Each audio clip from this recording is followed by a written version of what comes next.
Before I begin, I need to know where Ashley Childers and Claire Sin are. Stand up. Okay, there you are. See, you can sit down now. Ashley, Claire, and I have an agreement. Like when I start going off in one of my talks in Tech English, they give me the cut it sign for cart. You've gone on too long. So I need to find out where they are, so I'm not going to look that way ever again. One of you guys forgot a camera.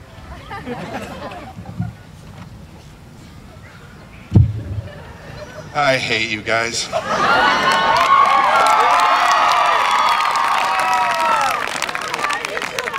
Seriously? A food fight. What is this, Animal House? It's people like you that make people like me take medicine. I hate you guys. This year we had a new administrative position, and it was headed up by my friend Mark Nielsen. It was called Dean of Students, and he was in charge of all the discipline. He lasted 1 year. And they headed off to East of Lyman or Concrete of Diablo or somewhere. You know, comedian Rita Rudner once said, "My husband and I are either going to get a dog or we're going to have a child. We can't decide whether we want to ruin the carpet or our lives." I hate you guys. Up until this year, we had the 4-period day. Long, luxurious periods classes where you get a lot of things accomplished. I don't know what you did, but all of a sudden, the administration feels compelled to go to the 6-period day, where the periods fly by, but the day drags on forever. Why didn't you guys try, I don't know, practicing some random acts of intelligence or some senseless acts of self-control? I hate you guys. I saw Johnny Janicki and Cody Trout in church a few months back. And they had this hairdo, you know, the mohawk thing, spiked in the middle, shaved down to the scalp here. I could not help seeing the irony. When I was a freshman in high school, 6 seniors held me down and gave me that haircut. And now it's cool? You know how your grandparents and parents bore you with stories about things they had to do without when they were kids? You know, like my dad grew up in the Depression, and if you ask him to pass the salt, you know, it'd set him off. We never had salt when I was a kid. We had to eat dirt. There was no air.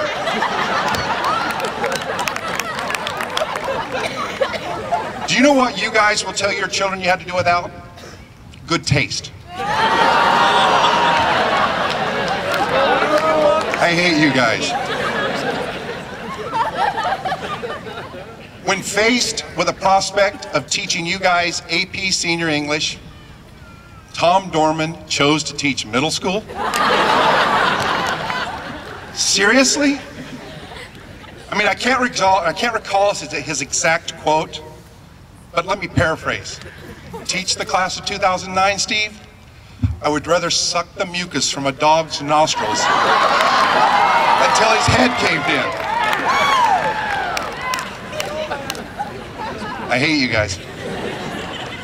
For some reason, I remember your freshman year more than most. I think it's because my daughter was a senior when you were a freshman. And Nomi Frechette, Mackenzie Shipley, and Elena Martin were on our soccer team. But you girls were a bad influence on my sweet innocent daughter. She never once got a yellow card till her senior year.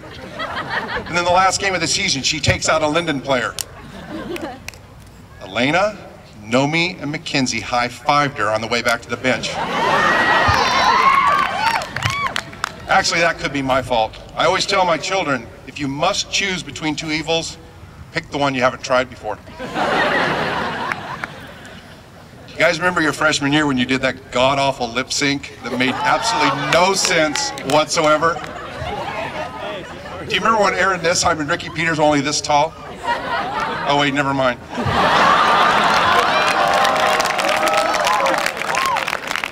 Mostly what about your freshman year I remember is we had pause. You guys remember pause, don't you? It was like navigation, only worse.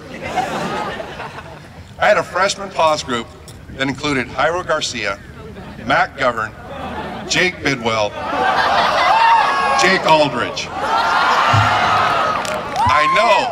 I know that it was somewhere in one of those classes that I first uttered the phrase, "So, this is why tigers eat their young." I hate you guys. In the 1980s, the band Mike and the Mechanics had a song called "In the Living Years." And the first verse goes, "Every generation blames the one before for all the frustrations that come beating at your door." Well, I'm changing that up. I'm blaming your generation for my problems. And my question is, what are you going to do about it? You know what I mean?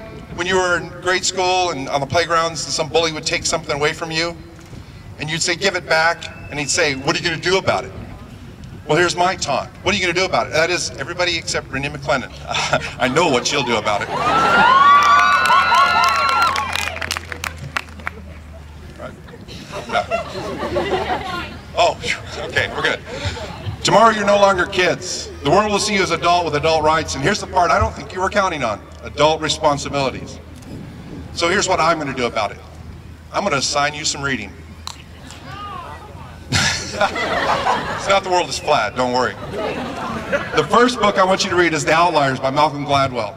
It's about recognizing the opportunity for success and working hard enough to earn it. The second is The Element by Sir Ken Robinson. It's about finding your passion and making it make a difference in your life. And the last is Tuesdays with Maury. It's a story about a dying professor giving his ex-student a lesson on what's really important in life.